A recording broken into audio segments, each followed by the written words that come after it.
Breaking news this morning centers on a quiet military flight that began like any other routine transfer but ended as a story that would redefine the meaning of honor, humility, and the quiet strength that bridges two very different worlds. The reports emerging from Naval Station Norfolk paint a picture of an encounter between one of the Navy's most decorated officers, Admiral Laura Whitmore, and a janitor named Daniel Ross, a man whose uniform bore stains instead of medals, but whose past carried the echoes of heroism that history had somehow forgotten. What began as an ordinary trip to Washington, D.C. soon became a silent lesson in humanity, courage, and redemption that neither of them would ever forget. That cold November morning, the Norfolk base hummed with its usual rhythm. The air smelled of jet fuel and salt, the wind biting across the open tarmac. To most, it was just another day, another checklist, another departure, another return. But to Admiral Laura Whitmore, every day carried the weight of command. 30 years of service had carved her into the model of military precision, stern, efficient, and untouchable. She was known among her peers for her discipline and among her subordinates for her unflinching expectations. The youngest female admiral in the Atlantic Fleet, she had led with a code that allowed no space for excuses or weakness. Her colleagues admired her success, but many also feared her silence, the kind of silence that could decide a career. That morning, she was heading to the Pentagon for a classified debrief. It was supposed to be an internal flight, low profile and uneventful. No cameras, no honors, just duty.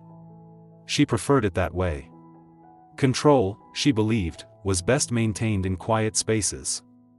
The transport aircraft assigned for the trip had been refitted to carry mixed personnel, engineers, officers, maintenance staff, and civilian contractors.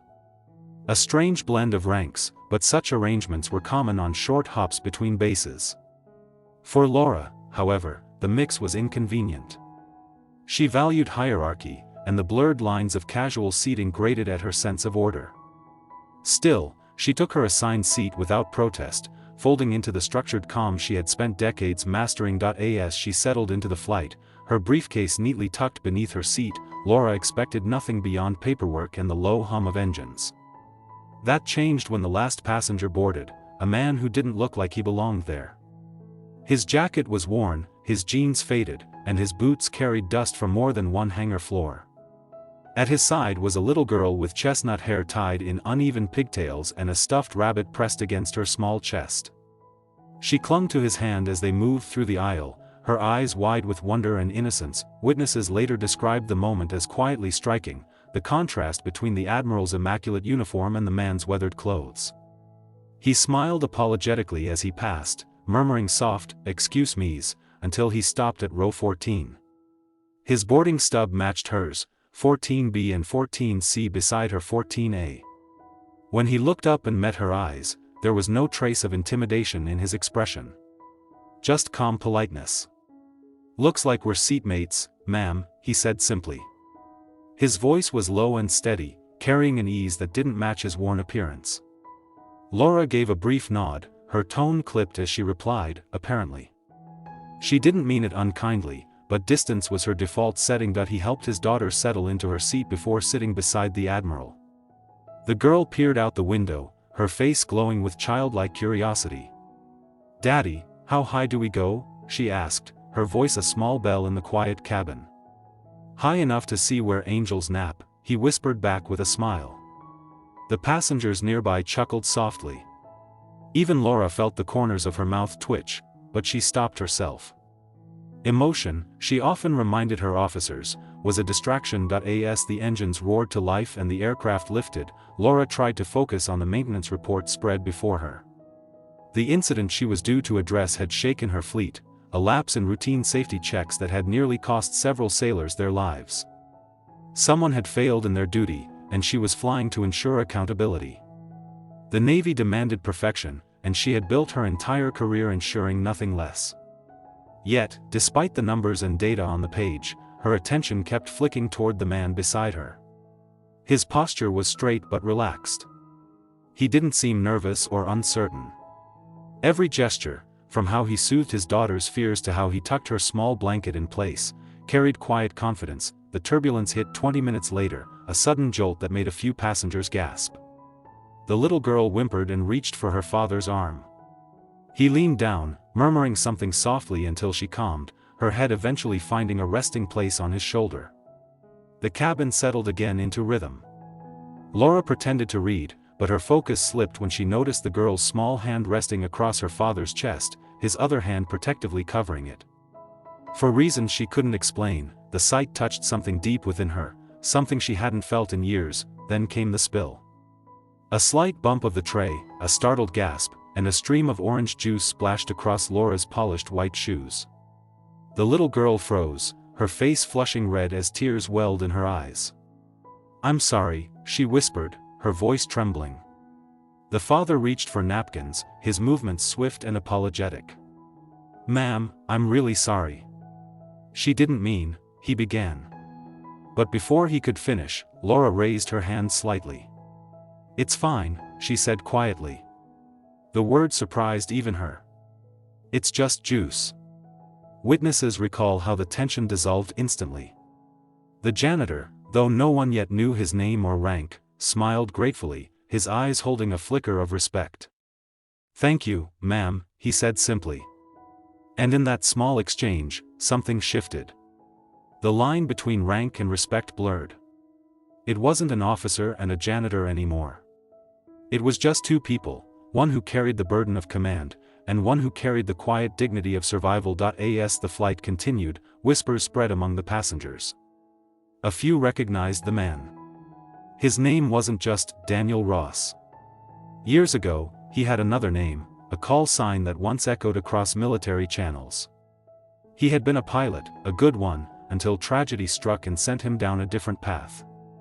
The details were hazy, the record sealed, but those who remembered spoke of bravery, sacrifice, and a crash that had ended more than a career. Unaware of what others were saying, Admiral Whitmore sat in silence, her thoughts heavier than her uniform. She glanced again at the man beside her, now leaning back with his daughter asleep on his lap, and for the first time in a long while, she wondered if perhaps true honor didn't always shine from medals, sometimes it hid behind tired eyes and calloused hands. The flight was barely halfway through, but already, something had begun to change in her. Something that would, by the end of the journey, redefine not only how she saw him but how she understood the word duty itself. The flight continued under the steady hum of the engines, but for Admiral Laura Whitmore, the air inside that metal cabin had shifted in ways she couldn't quite define. She had always believed in order, rank, and the invisible lines that held the Navy together, yet seated beside the janitor and his sleeping child, those lines suddenly felt thinner, almost fragile. She watched him in quiet intervals, how carefully he adjusted the blanket around his daughter's shoulders, how he leaned away slightly to keep her comfortable, and how every gesture was precise but unself-conscious. He didn't seem to notice the silent glances from other passengers, officers and technicians alike, who recognized the Admiral but couldn't quite reconcile her sitting beside someone who looked so out of place. To Laura, the man's composure felt oddly familiar, the kind that comes from years of discipline and responsibility, though his uniform bore no insignia to suggest it. When the flight attendant passed by with a second round of refreshments, the man declined politely, his tone respectful but final. Laura noticed the calluses on his hands, rough and scarred, the kind no ordinary janitor would earn from pushing a mop alone. They were pilot's hands, hands that had once gripped a control stick and felt the tremor of engines roaring through metal wings. The observation unsettled her, not because it was suspicious, but because it was precise. In her years of service, she had seen hundreds of aviators, how they moved, how they breathed, how they carried silence. This man, whoever he was, had the same stillness in his shoulders and the same restraint in his eyes. Yet there was also fatigue in him, the kind of weariness no sleep could cure, the mark of someone who had lived through loss and made peace with it in ways words could never express. The Admiral tried to return to her files, but the numbers blurred. The maintenance incident she was investigating was serious, and accountability would fall heavily once she reached Washington. Her name alone carried authority, her voice in the room could decide who stayed and who would be dismissed. But as she watched the janitor sitting quietly beside her, she began to wonder about the hidden stories beneath every title, every rank, every label. She had risen through a system that rewarded control and punished emotion, yet something about the man's gentle patience with his child felt like strength of a different kind, a form of command that required no medals, only presence. When the turbulence returned, stronger this time, the lights flickered briefly. Gasps rippled through the cabin, and a few trays rattled to the floor. The little girl stirred and whimpered, half asleep, frightened by the sudden motion. The man steadied her instantly, whispering something soft enough that only Laura, seated beside him, could hear. "It's okay, sweetheart. Just a little bump. Remember what we talked about? Pilots love the sky, even when it shakes." The word struck her. Pilots. It wasn't a slip of the tongue, it was a truth unconsciously spoken. Laura turned her head slightly, studying him, and the question formed in her mind before she could stop it. "Were you in the service?" she asked quietly. Her voice, though measured, carried genuine curiosity. The man hesitated, then nodded once. "A long time ago," he said, not looking at her.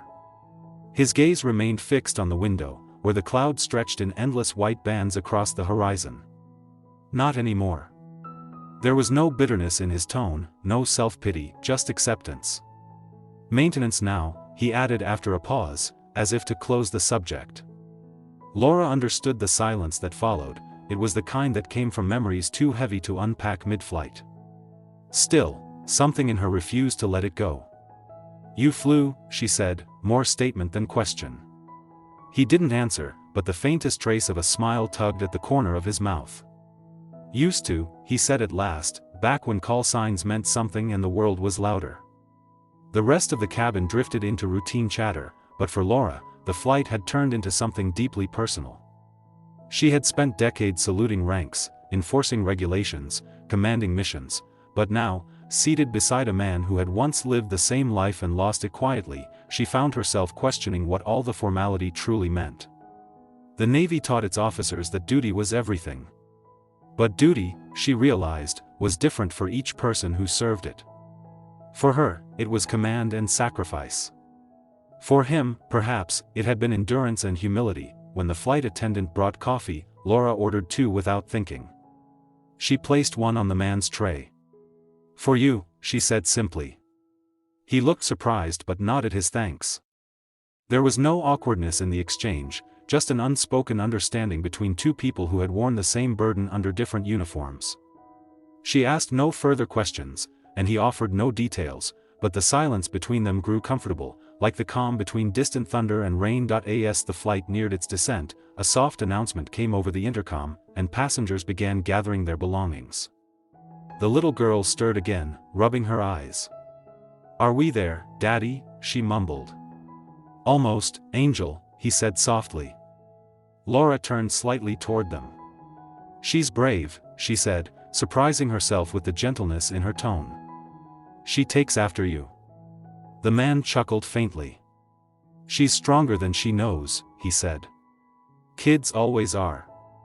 There was something in his voice, a warmth that spoke of deep gratitude, perhaps for second chances, or perhaps for simply being here when once he might not have been. When the aircraft touched down and the cabin filled with the shuffle of movement, Laura reached for her case, but her thoughts stayed with the man beside her. There was a part of her that wanted to ask more, to know what had brought a former pilot to sweep hangar floors. Yet something held her back. Maybe it was respect. Maybe it was because she understood that dignity didn't depend on what someone wore or where they sat. It was something quieter, something that lived in how a person carried themselves even after life had taken everything away. As they waited for the door to open, the man glanced toward her and spoke softly. "Ma'am, I just wanted to say, thank you. For being kind to her. She gets nervous around strangers." Laura nodded. "You don't owe me thanks," she said. "You're raising her well."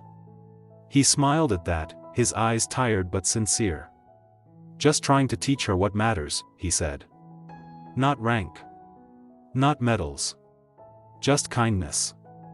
The words lingered in her mind long after he stood and carried his daughter down the aisle, her little red dress swaying against the dull gray of the aircraft walls. In that moment, Admiral Laura Whitmore felt something she hadn't felt in years: humility.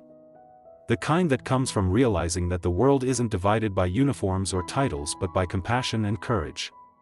She thought of the countless ceremonies she had attended, the speeches about honor and service, and how easily they forgot the quiet ones, the janitors, the technicians, the fathers who had once worn wings and still carried invisible scars. By the time she stepped off the plane and the wind met her again, the world seemed different. The mission waiting in Washington would still demand answers, accountability, and structure, but her perspective had shifted. The man she'd met had reminded her that leadership wasn't about command, it was about understanding. True honor wasn't polished into medals or written into reports, it was carried silently, in the small, unseen acts that kept dignity alive when no one was watching. And though she didn't even know his full story yet, she knew one thing with absolute certainty: this quiet encounter on an ordinary military flight had just redefined her understanding of what it truly meant to serve.